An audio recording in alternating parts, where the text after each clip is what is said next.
When I started my YouTube channel a little over a year ago, I knew autism would be a part of it because autism informs everything that I do.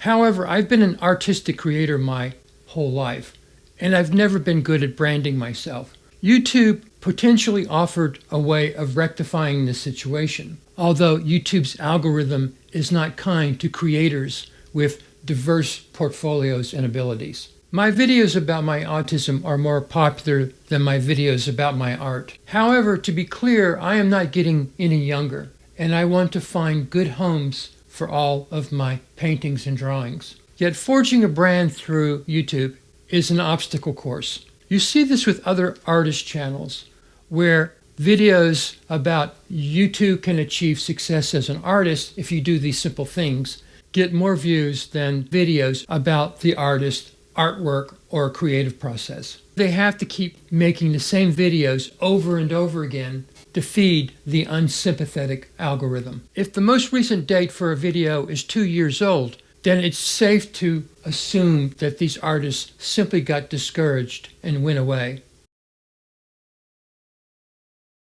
The parasocial dimension of YouTube has value, to be sure, where subscribers take a personal interest in the welfare of the creator. This is very much how artists build reputations. You mix and mingle at gallery shows with potential collectors and with like-minded artists, which opens up further exhibition possibilities. Unfortunately, this nexus of serious art collectors and like-minded artists only occurs in a few places, mostly New York City and Los Angeles, and mostly because this is where legacy forms of media are located, like art magazines. Art magazines these days are more a thing of the past. And the same can be said about Los Angeles and New York. Most artists who make the sacrifice to relocate to these expensive locations may never be able to connect.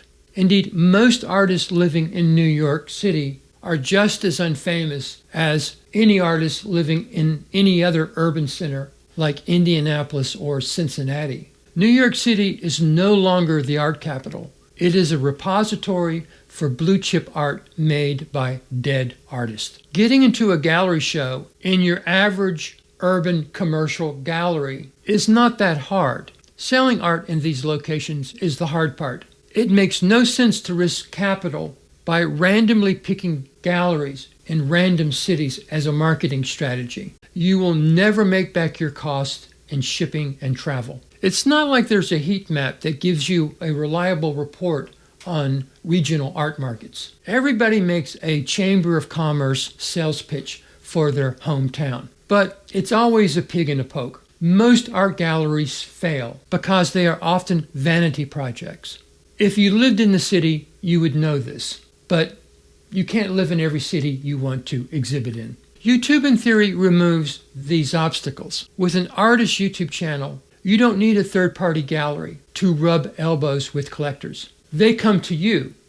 In theory, collectors want to cultivate personal relationships with the artists they collect. And many times, one or two major collectors makes all the difference to an artist's survival in the lean years. Unfortunately, YouTube to date sees no value in enabling a nexus by providing hubs for artists wanting to build communities. For crying out loud, YouTube won't even promote my channel to people who subscribe to art channels. I have estimated there's 10,000 potential subscribers to my channel. There are many autistic entrepreneurs in Silicon Valley. They are not like industrialist Andrew Carnegie, who used some of his wealth to build libraries, museums, and symphony halls. Techies are more impressed by the whiz-bang of AI to reassemble culture than any dilemmas it may raise by wholesale theft of other people's IPs. To be honest, Silicon Valley writing big checks for the arts, like Andrew Carnegie, is somewhat pointless. Individuals of unique achievement never win in these scenarios. The National Endowment of the Arts hands out art grants to mostly faceless bureaucrats in arts organizations, or to artists who are politically well-connected or the flavor of the month. If there's any government agency that can be eliminated completely than it is the National Endowment for the Arts. It will not be missed. It is much better to build the groundwork for a self-generating artist network and promote that